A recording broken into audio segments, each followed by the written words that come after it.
So klingt der Refrain im neuesten Brings-Song 24/7. Gemeint ist eine Kneipe, aber auch die ganze Stadt Köln. Kommt alle rund um die Uhr rein, egal wer ihr seid und wo ihr herkommt. Die Doppeldeutigkeit ist genauso typisch Brings wie die Haltung dahinter. Diese Männer haben sich von Anfang an lautstark für eine bunte Multikulti-Gesellschaft engagiert. Deshalb waren sie auch schon 1992, ein Jahr nach ihrer Gründung, bei einem legendären Demokonzert dabei. Unter dem Motto Arsch hoch, Zähne auseinander, also Arsch hoch, Zähne auseinander, reagierte die Kölner Musikszene damit auf die fremdenfeindlichen Brandanschläge rechtsextremer Täter damals. Arsch, da erinnere ich mich ganz genau dran. Man muss sich überlegen, damals wollten die Republikaner, das waren die Rechten, die hier in der Stadt unterwegs waren, in den Kölner Rat rein. Und da sind 100.000 Menschen auf die Straße gegangen. Demnach müssten heute Millionen auf den Straßen stehen, wenn man sich anguckt, was passiert. Tun sie aber nicht. Diese Sicht auf die Welt stammt ganz offensichtlich von Vater Rolli Brings, der als Musiker und Texter mehrfach für seinen engagierten Kampf gegen Rassismus, Antisemitismus und Diskriminierung ausgezeichnet wurde. Und auch Peter Brings' jüngerer Bruder Stefan teilt diese Haltung, auch wenn er sonst völlig anders tickt als Peter. Er fährt zum Beispiel überall mit dem Fahrrad hin und hat nicht mal einen Führerschein. Boah, ich hasse Radfahren, Digga. Da tut der immer der Hintern weh. Kann ich gar nicht. Und der fährt Kilometer, das glaubt man gar nicht. Der fährt mal locker 100 Kilometer, interessiert ihn gar nicht. Die beiden Brüder haben beide Anfang September Geburtstag. Peter 1964, Stefan 1965. 1 Jahr und 7 Tage ist Peter älter und hat immer auf den Kleinen aufgepasst, etwa als der irgendwann eine Brille bekam. Bin natürlich viel gehändelt worden, aber da war mein Bruder dann immer und hat mich verteidigt. Genau. So nach dem Motto, zu dem sagt nur einer Brillenschlange und da bin ich. Das hat der Peter nämlich gesagt.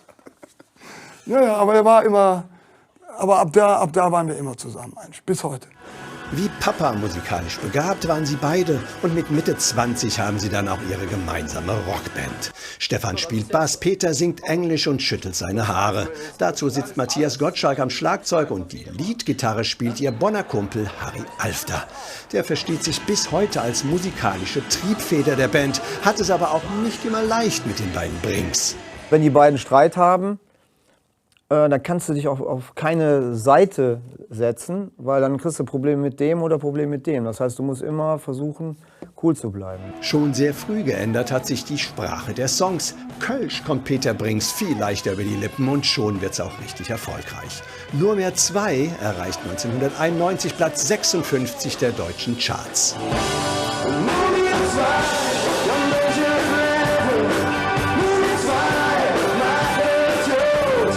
1991 und 1993 spielen sie bei Rock am Ring vor 50.000 Menschen.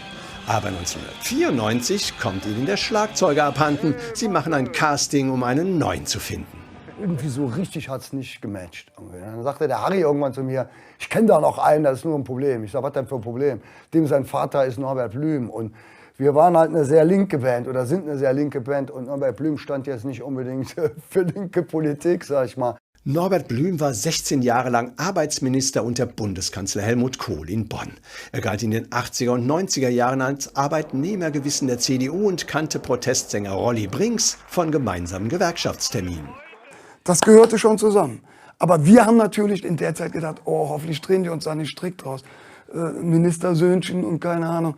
Aber dann kam der Christian am Proberaum, hat die erste Nummer mit uns gespielt und nach 30 Sekunden war ganz klar, das ist unser Schlagzeuger. Und Christian Blüm trommelt bis heute bei Brings und für die Werte, die diese Band ausmachen. Diese Jahre Ende der 90er waren für die ganze Band nicht die besten. Der Erfolg war überschaubar und vor allem Peter Brings leidet unter Selbstzweifeln. Er bekämpft sie immer öfter mit Alkohol und Drogen.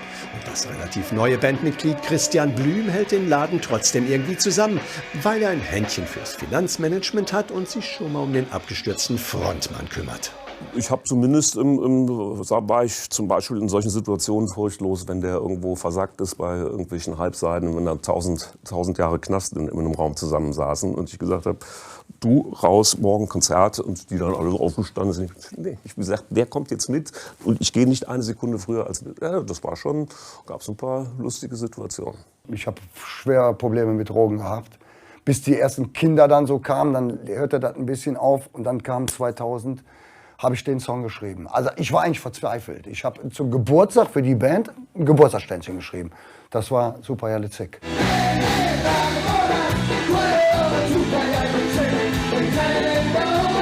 Super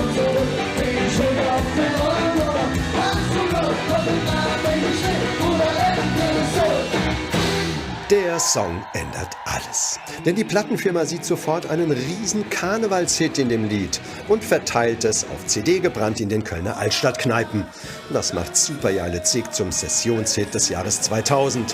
Rockig und so gar nicht traditionell. Wir haben so Sprüche gehört wie, oh, das ist nicht mehr Menge Karneval.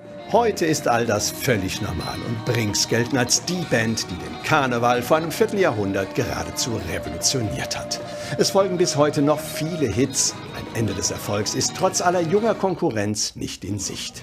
Zwischen Aschermittwoch und dem 11.11. spielen Brings ihre Konzerte in ganz Deutschland. Das nächste große steigt am 3. Juli in den Bonner Rheinauen auf dem sogenannten Kunstrasengelände. Dort wollen die Kölner dann mit tausenden Fans ihren 35. Geburtstag feiern. Tickets für das Open-Air-Erlebnis mit alten und neuen Songs gibt's ab 43,55 €. Denn wir sind nur Menschen, es Herz und rechte Fleck. Denn wir sind nur Menschen und in jedem steckt ein Kölnchen, yeah. Nichts ist frei, yeah.